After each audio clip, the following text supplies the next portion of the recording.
नमस्कार, मैं अनुराग त्रिपाठी आज आपके बीच में दशहरा की सबसे पहले तो आपको ढेर सारी शुभकामनाएं देता हूँ। जी हाँ दोस्तों, दशहरा शब्द से ही आपको लगता है कि 10 से कुछ निकल करके आता है।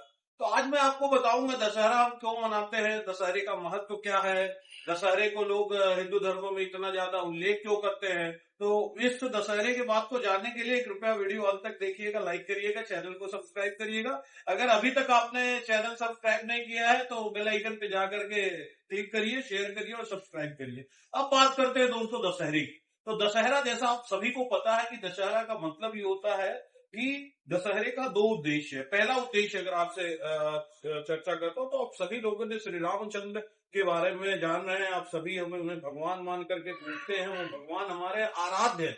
उन्होंने क्या किया था, उन्होंने आज के दिन ही, दशहरे के दिन ही रावण का वध किया था। जी हाँ दोस्तों, दशहरे के दिन ही श्री राजा रामचंद्र जी ने रावण का वध किया था। हमारे मर्यादा पुरुषोत्तम भगवान श्री राम ने रावण को मारा था और ऐसा कहा जाता है कि तभी से लेके आज तक बुराई की हार होती है और अच्छाई की जीत होती है और उसके पर्व के प्रतीक के रूप में हम दशहरा को मनाते हैं। यानी कि आज के दिन अगर कोई बोलते हैं ना सत्य परेशान हो सकता है पराजित नहीं, तो आज वह दिन है जिस दिन सत्य जीता था, भले ही परेशान हुआ था लेकिन जीता था, और उस दिन को हम दशहरे के रूप में मनाते हैं। दूसरी अगर बात करें तो 9 दिन की नवरात्रि खत्म करने के बाद सीधा दशहरा आता है।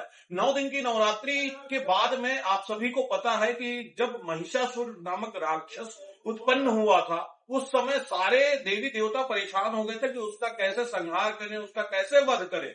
उस समय माँ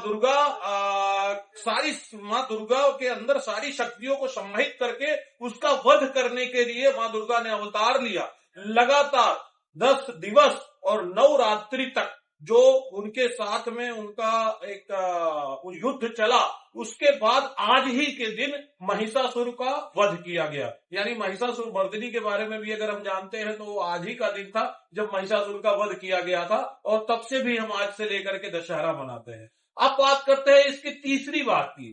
तीसरा शब्द ये आता है कि अगर आप गुजरात महाराष्ट्र के इधर जाकर के देखेंगे तो लोग आज के दिन महाराष्ट्र में समी का पत्ता लोगों को देते हैं। समी का पत्ता ऐसा माना जाता है, पुराणों में वर्णित आधार पे ऐसा माना गया है कि ये जो समी का पत्ता होता है ये सोने के पत्ते जैसा माना गया है। क्यों सोने का पत्ता माना गया है कि भगवान श्री रामचंद्र जब अयोध्या में जब निकल करके लंका की चढ़ाई पे जा रहे थे, उस समय उन्होंने उसी समी के पौधे का विधिवत पूजा अर्चना की थी, और उनसे भी मिल करके ही उनसे पूजा अर्चना करने के बाद ही वो जाकर के लंका में विजय प्राप्त किए।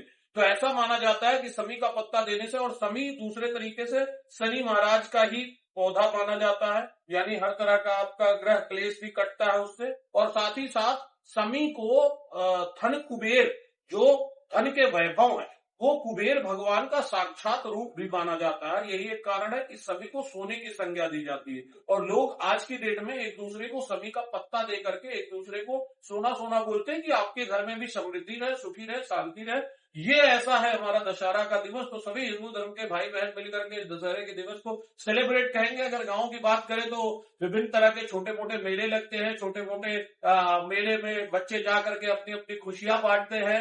हर जगह पे आज के दिन में रावण का वध होता है। हर जगह पे लोगों को ये बताया जाता है कि बुराई पे अच्छाई की जीत के बाद का जश्न कैसा होता है। ये सारी सोच और परंपरा के साथ आइए हम भी आज पूरा इस दशहरे के अवसर को मनाते हैं। वीडियो लाइक करिए, चैनल सब्सक्राइब करिए। मैं अनुराग त्रिपाठी आप सभी से विदा लेता हूँ। धन्यवाद।